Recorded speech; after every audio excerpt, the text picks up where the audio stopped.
मित्रों, नमस्कार। हस्तक्षेप के अंतर्गत आज हमारा यह संवाद साहित्य अकेडमी पर केंद्रित होगा। इसका तात्कालिक संदर्भ है विगत 20-21 सितंबर को साहित्य अकेडमी द्वारा अटल बिहारी वाजपेयी जन्म शती समारोह का आयोजन किया जाना।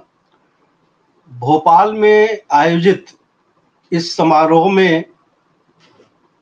साहित्य अकेडमी की प्रमुख भूमिका थी। इसके मुख्य अतिथि साहित्य अकेडमी के अध्यक्ष माधव कौशिक थे। इसके स्वागताध्यक्ष साहित्य अकेडमी के सचिव के श्रीनिवास थे और इसके विशिष्ट अतिथि साहित्य अकेडमी की हिंदी समिति के संयोजक गोविंद मिश्र थे और धन्यवाद ज्ञापन करने वालों में अकादमी के उप सचिव थे। आजाद भारत के इतिहास में यह पहली बार है कि साहित्य अकेडमी ने किसी राजनेता के जन्म शती समारोह का इस तरह आयोजन किया था। पंडित जवाहरलाल नेहरू साहित्य अकेडमी के अध्यक्ष थे, संस्थापक अध्यक्ष थे और 1954 से लेकर के 64 तक साहित्य अकेडमी के अध्यक्ष रहे थे। वो उनकी अध्यक्षता प्रधानमंत्री के कारण नहीं थी, बल्कि वे एक दुनिया के जाने माने लेखक और बौद्धिक थे। इस रूप में वो साहित्य अकेडमी के संस्थापक अध्यक्ष थे और उनकी स्वयं की घोषणा थी कि साहित्य अकेडमी के अध्यक्ष के रूप में मैं प्रधानमंत्री के हस्तक्षेप को बर्दाश्त नहीं करूं। इस छवि के नेहरू जी थे और नेहरू के जन्म शती समारोह का भी आयोजन साहित्य अकेडमी ने नहीं किया। दूसरी प्रधानमंत्री इंदिरा गांधी थी। इंदिरा गांधी का भी जन्म शती समारोह अकेडमी ने आयोजित नहीं किया। यानी जिस साहित्य अकेडमी के अध्यक्ष पंडित जवाहरलाल नेहरू जैसे विद्वान रहे हों और उनके बाद डॉक्टर राधाकृष्णन, डॉक्टर जाकिर हुसैन और हिंदी साहित्य की विभूतियां सुनीत कुमार चटर्जी, उमाशंकर जोशी, वीके गोकक, वीरेंद्र कुमार भट्टाचार्य, जीवार अनंत मूर्ति, रमाकांत रथ जैसे लोग रहे हों, उस साहित्य अकेडमी की अध्यक्षता अगर एक गजलकार, गजलगो के हाथों जाएगी तो साहित्य अकेडमी की यह अधोगति होना स्वाभाविक ही था। दरअसल साहित्य अकेडमी की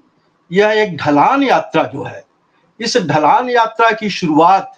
गोपीचंद नारंग, जो कि उर्दू के समालोचक थे, और उन्होंने जब महाश्वेता देवी जी को हराया साहित्य अकेडमी के अध्यक्ष के चुनाव में, तभी से गुटबंदी और एक साहित्यिकों की एक, जिसे कहा जाए कि साहित्यिक राजनीति कह लीजिए, या एक उसकी शुरुआत गोपीचंद नारंग की आमद से हुई और इसकी पूर्णाहुति विश्वनाथ प्रसाद तिवारी, जब हिंदी के जो आलोचक लेखक हैं, जब वो अध्यक्ष बनी, इससे उसकी पूर्णाहुति हुई। और आज माधव कौशिक ने इसे जिस अधोगति तक पहुंचाया है, वो निश्चित रूप से एक चिंता का विषय है और उस पर चर्चा की जानी चाहिए। साहित्य अकेडमी में राजनीति का यह प्रवेश, यानी कि सत्ता की राजनीति का यह प्रवेश पिछले 10 वर्षों से जिस तरह से हुआ है, वो एक चर्चा का विषय रहा है। और वर्ष 2015 में जब लेखकों ने अवार्ड वापसी की थी, उस अवार्ड वापसी का संदर्भ था कि कन्नड़ के लेखक MM कलबुर्गी की हत्या हुई थी और उनकी हत्या के बाद साहित्य अकेडमी ने उन पर शोक सभा करना या शोक प्रस्ताव पारित करना भी जरूरी नहीं समझा। तो भारतीय भाषाओं के बहुत से लेखकों ने अपने अवार्ड वापस किए थे और समूचे देश में साहित्य अकेडमी को लेकर के एक रोष का एक वातावरण बना था। लेकिन उसके बाद साहित्य अकेडमी ने लगातार जिस तरह के कार्यक्रम राजनीतिक रुझान के, यानी कि सत्ता की राजनीतिक रुझान के कार्यक्रमों को जिस तरह से अंजाम दिया, जिस तरह से उसमें राजनीति का हस्तक्षेप बढ़ा, जिस तरह मंत्रियों की आवाजाही बढ़ी, उससे साहित्य की स्वायत्ता पर ही प्रश्न चिन्ह नहीं लगा, बल्कि यह भी कहा जाने लगा कि अब तेजी से जो है साहित्य अकेडमी का भगवाकरण हो रहा है। इसी वर्ष जनवरी में मलयालम लेखक सी राधाकृष्णन ने अकादमी की महत्तर सदस्यता से इसलिए इस्तीफा दे दिया क्योंकि अकादमी का जो वार्षिकोत्सव था उसके उद्घाटन के लिए केंद्रीय मंत्री अर्जुन राम मेघवाल को आमंत्रित किया गया था। सी राधाकृष्णन की आपत्ति थी कि इस समारोह के उद्घाटन के लिए या उसकी मुख्य भूमिका के लिए बजाय किसी केंद्रीय मंत्री को आमंत्रित करने के किसी बड़े लेखक के, किसी शीर्षस्थ लेखक को आमंत्रित किया जाना था। इसके प्रत्युत्तर में अकादमी के अध्यक्ष माधव कौशिक ने अर्जुन राम मेघवाल को एक लेखक होने का प्रमाण पत्र दे दिया। उनका कहना था कि भाई वो जो है राजस्थानी के लेखक हैं और उनकी दो दुपतिया चौपतिया किताबों का हवाला दिया कि दाम्पत्य जीवन पर उन्होंने किताब लिखी है और इसी तरह की एक सफर हम सफर के साथ और दिव्य पाठ दाम्पत्य का, इस तरह की किताबें लिखी हैं। यानी कि अर्जुन राम मेघवाल को लेखक सिद्ध करने के लिए गजल को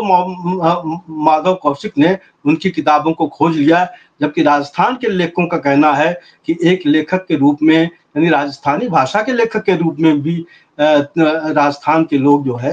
उनको जो उनका कोई परिचय नहीं है और वो जानते नहीं है। तो यह जो एक साहित्य अकेडमी में एक राजनीति की आवाजाही, नेताओं की आवाजाही, और इस बीच अगर कार्यक्रमों को भी देखा जाए तो कार्यक्रम भी जो है एक सत्ता की राजनीति के को जो है पोषित करने वाले कार्यक्रम, कई कार्यक्रम हुए। यानी स्वच्छता अभियान पर लेखक लिखे, या अभी जो कश्मीर में धारा 370 की वापसी हुई, जब उसे खत्म किया गया तो उसके बाद जो है कई जगह पर देश में जो है कश्मीर को लेकर के कई तरह के आयोजन किए गए या इस तरह के आयोजन किए गए। कहने का मतलब यह है कि साहित्य अकेडमी ने अपनी भूमिका को एक सत्ताधारी राजनीति के साथ जोड़ करके इन दिनों जो है एक अपने को संबद्ध किया। और यह सब होते हुए यानी कि जो अकादमी की स्वायत्तता है, यूं तो देखिए कहने को अकादमी स्वायत्त है और लेखकों की संस्था जो एक सामान्य सभा होती है, लेखकों की जो साहित्य अकादमी की सामान्य सभा है, वो अध्यक्ष का चुनाव करती है। लेकिन इन दिनों जो है विगत 10-12 वर्षों में जिस तरह से जो है अकादमी की सामान्य सभा का चयन होता है, यानी कि हिंदी प्रदेशों में जिस तरह से एक भाजपा सरकारों का उद्भव हुआ है, तो ये सरकारें जो हैं, जो कुछ सरकारी प्रतिनिधि भेजे जाते हैं, कुछ संस्थाओं के प्रतिनिधि भेजे जाते हैं, कुछ विश्वविद्यालयों के प्रतिनिधि भेजे जाते हैं, तो विश्वविद्यालयों के प्रतिनिधि या संस्थाओं के प्रतिनिधि, ये जो है उनकी राजनीतिक विचारधारा को ध्यान में रखकर ही उनका चयन होता है। और परिणाम स्वरूप जो है अकादमी की जो एक सामान्य सभा है, उस सामान्य सभा में एक बहुसंख्य ऐसे लोगों की है कि जो कि सत्ता की राजनीति के मुखापेक्षी हैं। स्थिति ये कि अभी मैंने जो अवार्ड वापसी का जिक्र किया, यानी जब देश की लगभग सभी भाषाओं के लेखक अवार्ड वापस किया और एक जुलूस के रूप में जब साहित्य अकेडमी के भवन, रविंद्र भवन में गए, तो वहां पर जो सत्ता परस्त लेखक थे, यानी कि जो एक भाजपा समर्थक लेखक थे, उन्होंने विरोध करने वाले लेखकों का विरोध किया। यानी कि झंडे,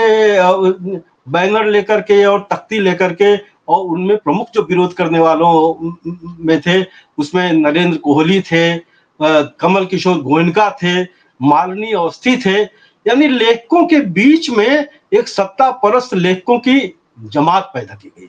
और अगर देखा जाए तो इस बीच साहित्य अकेडमी के पुरस्कारों में भी इस तरह का दखल बढ़ा है। तात्पर्य कहने का ये कि जो संस्था स्वायत्त थी स्वायत्त रहनी चाहिए थी, जो जिसकी स्वायत्ता को इन दिनों जो है सजाया संवारा गया था, बचाया गया था, वो स्वायत्तता जो है चोर दरवाजे से, यानी कि कहने को साहित्य अकादमी स्वायत्त है, लेकिन उसकी सामान्य सभा में जिस तरह के लोग भर्ती किए जा रहे हैं, जिस तरह के लोगों को शामिल किया जा रहा है, तो उसके द्वारा जो है साहित्य अकादमी के कार्यक्रम भी प्रभावित हो रहे हैं और उसकी एक स्वायत्तता भी प्रभावित हो रही है। अब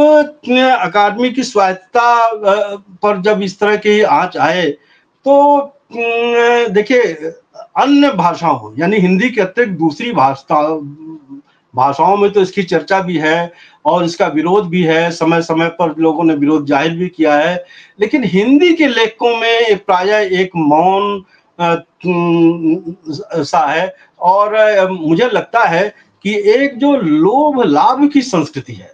यानी कि अगर किसी अपने खेमे के अपने या मित्र को पुरस्कृत कर दिया गया इस बीच, तो ऐसे भी कुछ लोग हैं जिन्होंने कि अवार्ड वापसी के अभियान में तो हिस्सेदारी की थी, स्वयं अवार्ड वापस किया था, लेकिन जब उनके किसी मित्र को जो है साहित्य अकादमी सम्मान मिला, तो वो साहित्य की अकादमी की स्वायत्तता की दुहाई देने लगे। या किसी को विदेश यात्रा का आमंत्रण मिला तो वो उसमें शामिल हो गया, या किसी को सेमिनार का आमंत्रण मिला तो वो उसमें शामिल हो गया। कहने का मतलब यह है कि लोगों ने एक जिसको कहा जाए कि एक लेखक के रूप में अपनी रीढ़ को बचा करके नहीं रखा।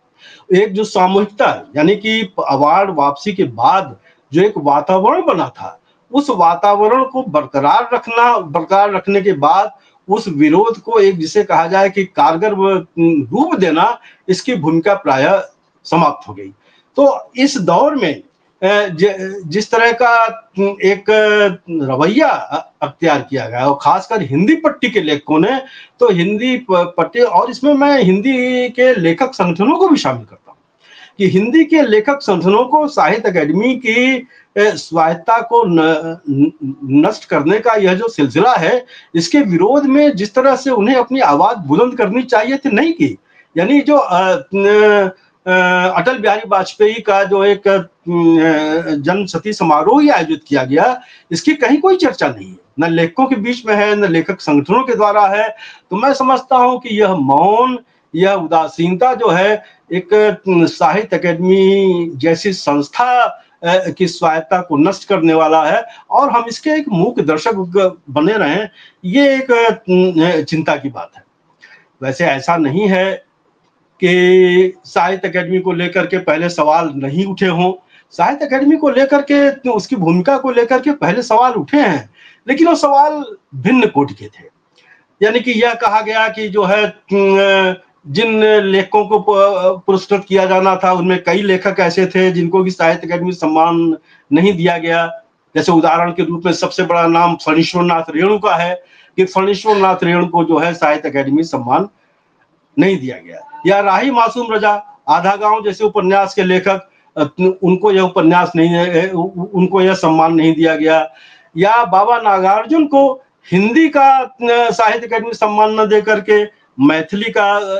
सम्मान दिया गया। या राजेंद्र यादव को साहित्य अकादमी सम्मान से वंचित किया गया। सवाल यह भी उठाए गए कि इस पूरे दौर में, यानी कि इस पूरे दौर में साहित्य अकादमी ने किसी भी अल्पसंख्यक को जो है साहित्य अकादमी पुरस्कार नहीं दिया या किसी दलित लेखक को नहीं दिया। इस तरह के सवाल तो उठाए जाते रहे और यह भी सवाल उठाए जाते रहे कि कई बार ऐसा भी हुआ कि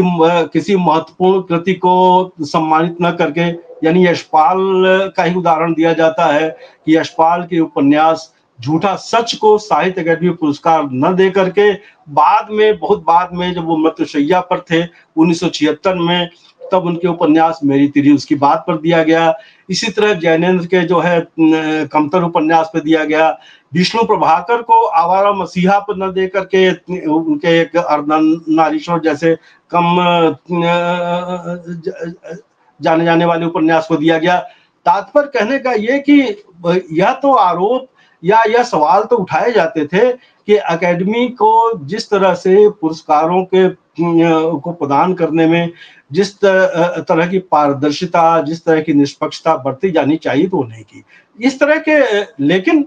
व्यापक रूप से अकादमी की जो एक श्रेष्ठ भूमिका है, यानी कि जिस तरह के सेमिनार आयोजित किए जाते रहे पहले साहित्य के गंभीर विषयों पर, जिस तरह की मतलब हिंदी और दूसरी भारतीय भाषाओं के जो अंतर संबंध थे, जो अनुवाद की जो एक प्रक्रिया थी, वो सारी जिस तरह जारी थी, यानी कि साहित्य अकेडमी जो है व्यापक रूप से अपनी भूमिका का निर्वाह करती रही और सत्ता की राजनीति का इस रूप में उसका हस्तक्षेप नहीं था जिस रूप में सत्ता की राजनीति का हस्तक्षेप इन दिनों बढ़ा है।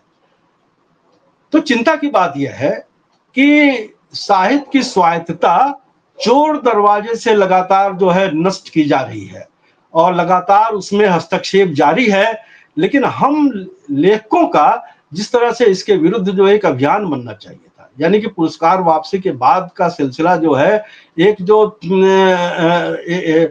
एक परिणत को प्राप्त होना चाहिए था, वो सिलसिला कहीं बाधित हो गया है। तो हिंदी लेखकों की और उसके साथ साथ समस्त सारे भारतीय भाषाओं के लेखकों की एक देखिए एक वातावरण बनता है कि हम अपनी संस्था को क्या नष्ट होने देंगे या अपनी संस्था को बचाने के लिए हम जो है कारगर उपाय करेंगे, हम एक हस्तक्षेपकारी भूमिका का निर्वहन करेंगे। तो एक छोटा सा उदाहरण मैंने दिया अटल बिहारी वाजपेयी के जन्म शती समारोह का, यानी कि देखिए अटल बिहारी वाजपेयी का जन्म शती समारोह जो है साहित्य अकेडमी द्वारा मनाया जाना और साहित्य अकेडमी के अध्यक्ष को उसमें शामिल होना, उसके सचिव का उसमें शामिल होना, उसके हिंदी समिति के संयोजक का उसमें शामिल होना, यानी कि पूरी तरह से साहित्य अकेडमी का, तो यह एक जिसे कहा जाए कि सत्ता के सामने जो है नतमस्तक होना है। तो साहित्य अकेडमी का यह नतमस्तक होना एक लेखक की अस्मिता, एक लेखक के स्वाभिमान और लेखकी स्वाभिमान को भी कहीं बाधित करता है, लेखकी स्वाभिमान को भी कहीं आहत करता है, चोट पहुंचाता है। तो मैं समझता हूं कि एक लेखक के रूप में, एक लेखक समुदाय के एक व्यापक बड़े हिस्से के रूप में हमें हस्तक्षेप करना चाहिए और लेखक समुदाय को भी हस्तक्षेप करना चाहिए। बहुत सी घटनाएं देखिए ऐसी होती हैं जिनकी चर्चा नहीं होती है, चुपचाप घटित हो जा रही साहित्य अकेडमी की के रूप से। उन सबका अगर ब्यौरा दिया जाए, उन सबका अगर अध्ययन किया जाए कि किन भाषाओं में किस तरह के सेमिनार आयोजित किए गए, किस तरह के लोगों को आमंत्रित किया गया, यह भी देखा जा रहा है कि इस समय साहित्य अकेडमी अपने सेमिनारों में या इसमें उन्हीं लेखकों को उन्हीं बौद्धिकों को आमंत्रित करती है जिनका जो है सत्ता की वर्तमान संरचना से किसी तरह असहमत नहीं है, किसी तरह विरोध नहीं है। इस तरह के लेखकों की आवाजाही बढ़ी है और इस तरह का जब सिलसिला शुरू होता है तो बहुत से ऐसे लेखक